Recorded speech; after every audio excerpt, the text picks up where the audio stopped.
बिहार में घट रही घटनाओं को लेकर जहां एक तरफ सरकार जो है यानी सत्ता पक्ष चिंता में है, वहीं दूसरे तरफ अगर बात करें विपक्षियों की, तो विपक्षी भी लगातार इस पर अपने जो बयान हैं वो दे ही रहे हैं और इसके लिए जद्दोजहद लगातार कर रहे हैं। इसी फहरिस्त में आज लोक भवन में पप्पू यादव, जो पूर्णिया के फिल वक्त सांसद हैं, वो वहां पहुंच गए और महामहिम राज्यपाल से मुलाकात की। निश्चित तौर पर जितनी भी समस्याएं हैं उससे रूबरू कराया और उन्होंने लिखित तौर पे एक जो सूचना कहा जाता है प्रथम दृष्टया, वो सूचना प्रेषित और संप्रेषित करने की कोशिश की है, कवायद की है। पप्पू यादव महामहिम राज्यपाल से मिले और वर्तमान स्थितियों पर गंभीरता से चर्चा की और उनका ध्यान आकर्षण भी करवाया। बाहर निकलते ही पप्पू यादव ने मीडिया को संबोधित किया। क्या कुछ अद्यतन जानकारी दे रहे हैं पप्पू यादव, हम आप तक पहुंचा रहे हैं। जो घटना घटित हुई है मुजफ्फरपुर में प्रसाद हॉस्पिटल में,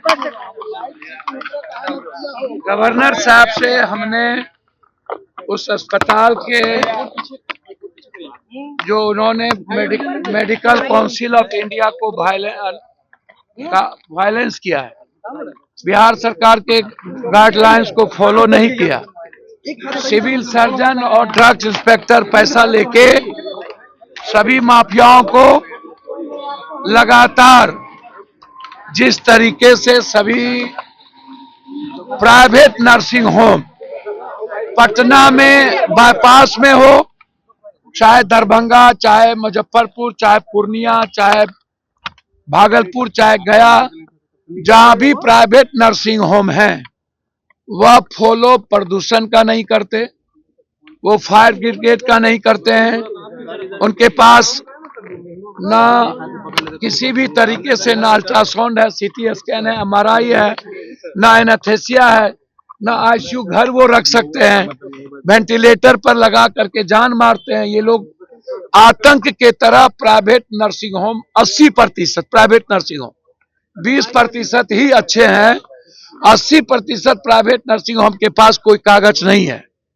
मैंने यह बात निशांत जी से भी समय मांगा है कि सभी प्राइवेट नर्सिंग होम की जांच होनी चाहिए और जिसके पास मेडिकल काउंसिल ऑफ इंडिया का रूल नहीं है, बिहार सरकार का रूल फॉलो नहीं, प्रदूषण नहीं, एनेस्थेसिया नहीं, सीटी स्कैन, एमआरआई, अल्ट्रासाउंड नहीं, सर्जरी डॉक्टर नहीं, और जो गलत रूप से आईसीयू संचालित कर रहे हैं और दवाई माफिया को बेनिफिट दे रहे हैं, उस पर अविलंब रोक लगाई जाए, उसका कैंसिल किया जाए और प्रसाद अस्पताल के मालिक को अभी तक 302 का मुकदमा नहीं किया गया, उस पर कार्रवाई हो। एक डिमांड मेरा यह था। दूसरा डिमांड, यूनिवर्सिटी यूजीसी में जिस तरीके से पटना यूनिवर्सिटी में 1100 रुपया फीस समानता नहीं है, पूर्णिया में 600 बच्चों का फीस, जबकि OBC, BC, ST, SC minorities का इलाका है, गरीब का इलाका है।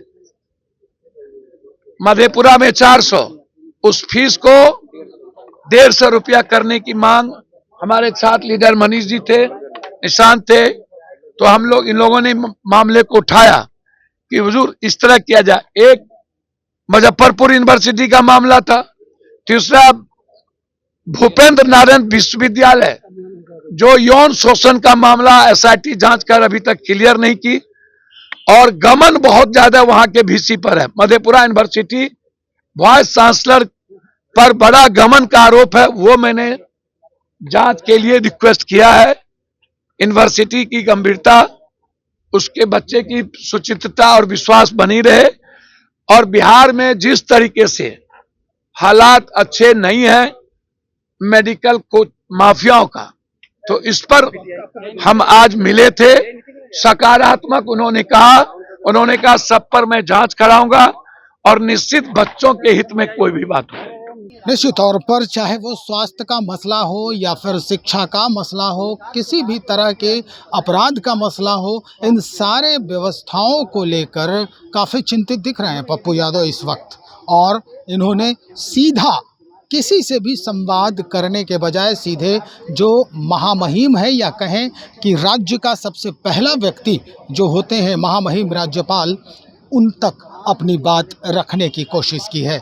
अब इस पर क्या कुछ संज्ञान लिया जाता है, ये आने वाले दिनों में ही स्पष्ट हो पाएगा। तो चलिए इंतज़ार करें और देखते हैं कि सरकार इनके इस आवेदन पर या इस संज्ञान पर कैसे अमल करती है और क्या कुछ परिवर्तन होता है इनकी शिकायतों को लेकर बिहार की विधि व्यवस्था में।